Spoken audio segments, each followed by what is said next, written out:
Kapan P3K paruh waktu mendapatkan NIP? Ini jawaban dari Kemenpan RB. Teman-teman, kita akan bahas ini di konten saya saat ini. Tapi sebelumnya teman-teman yang belum subscribe, silahkan subscribe dulu agar tidak ketinggalan informasi yang akan kita bagikan di channel saya ini. Langsung saja teman-teman, kita ke pembahasannya.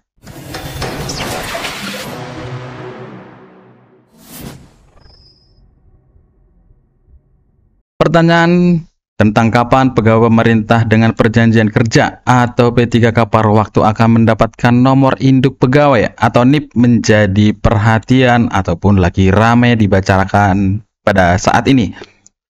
Hal ini wajar mengingat status NIP menjadi salah satu penanda resminya pengakuan seorang P3K paruh waktu menjadi bagian dari aparatur sipil negara atau ASN. Proses penerbitan NIP seringkali dipertanyakan terutama oleh mereka yang sudah dinyatakan lolos seleksi P3K tahap 1.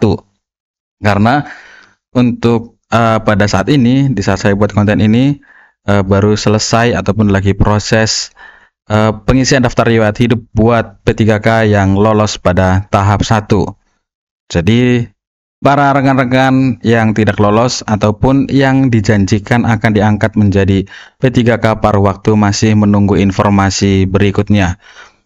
Seperti diketahui, pemerintah secara resmi telah mengumumkan hasil seleksi pegawai pemerintah dengan perjanjian kerja atau PPPK atau sering disebut dengan P3K tahap 1 tahun anggaran 2024. Walaupun sekarang sudah tahun 2025, ini masih masuk ke dalam tahun anggaran 2024, begitu teman-teman.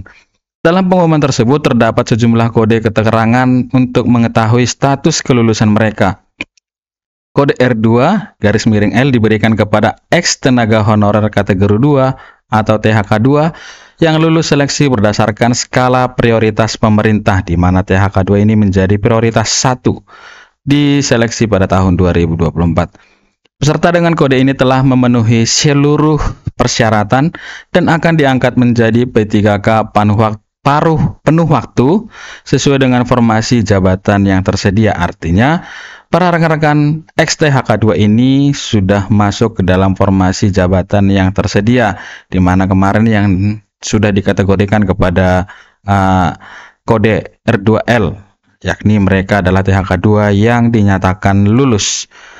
Sementara itu, kode R3L menunjukkan peserta non-ASN yang tercatat berdasarkan keputusan Menpan RB nomor 347 tahun 2024 dan dinyatakan lulus seleksi. Artinya itu adalah rekan-rekan R3 dengan kode L. Berarti mereka adalah peserta non-ASN yang terdata dalam database BKN yang pendataannya terakhir adalah tahun 2022. Peserta dengan kode ini juga diangkat menjadi P3K penuh waktu sesuai dengan kebutuhan formasi jabatan. Selain kode R2 dan R2L dan R3L, begitu kita menyebutnya teman-teman ya, biar lebih gampang, terdapat kode R2 atau R3 tanpa kode L atau huruf L pada lampiran rekapitulasi hasil seleksi P3K yang dikeluarkan oleh Panitia Seleksi Nasional di waktu pengumuman kemarin.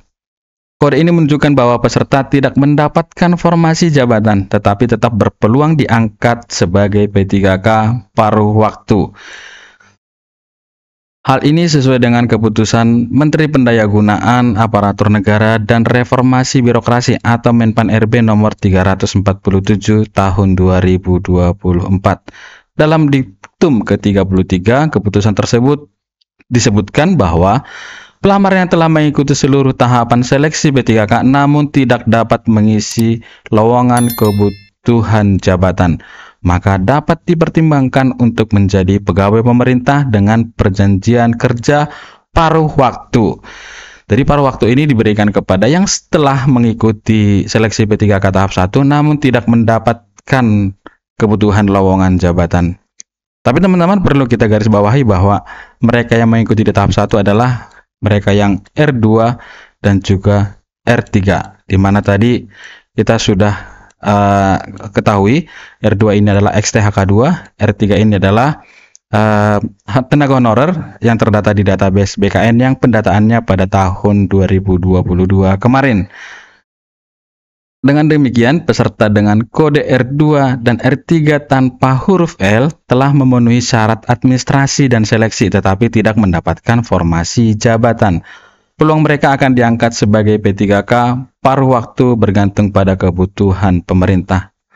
Di sini pelaksana tugas Deputi Bidang SDM Aparatur Kemenpan RB, yakni Bapak Aba Subagja menjelaskan dalam rapat koordinasi percepatan penataan non-ASN tahun 2024 pada hari Selasa kemarin tanggal 14 Januari 2025 bahwa pelamar yang telah mengikuti seluruh tahapan seleksi P3K tetapi melebihi jumlah penetapan kebutuhan akan diangkat menjadi P3K paruh waktu.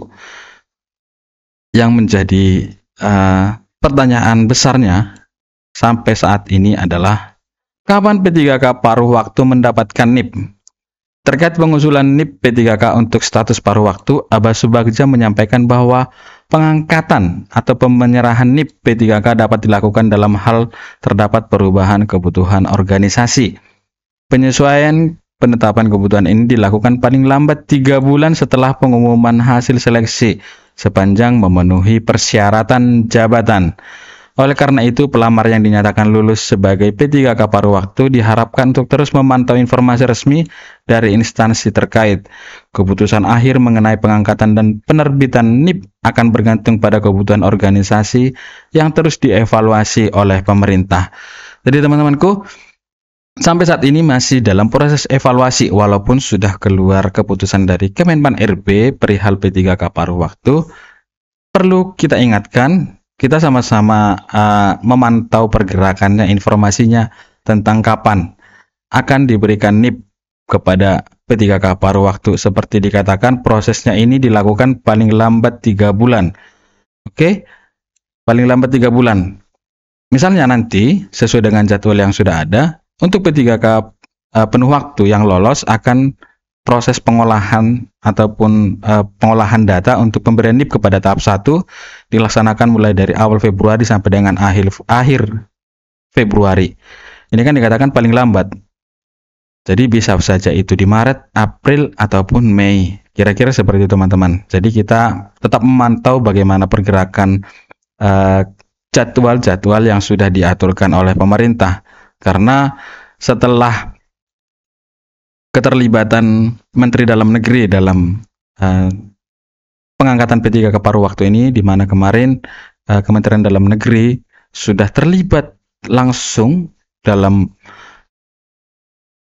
dilema ataupun persoalan yang ada tentang P3K paruh waktu ini, menyatakan bahwa semua harus difasilitasi, baik itu yang lolos diangkat menjadi penuh waktu, yang tidak lolos akan diangkat menjadi P3K paruh waktu.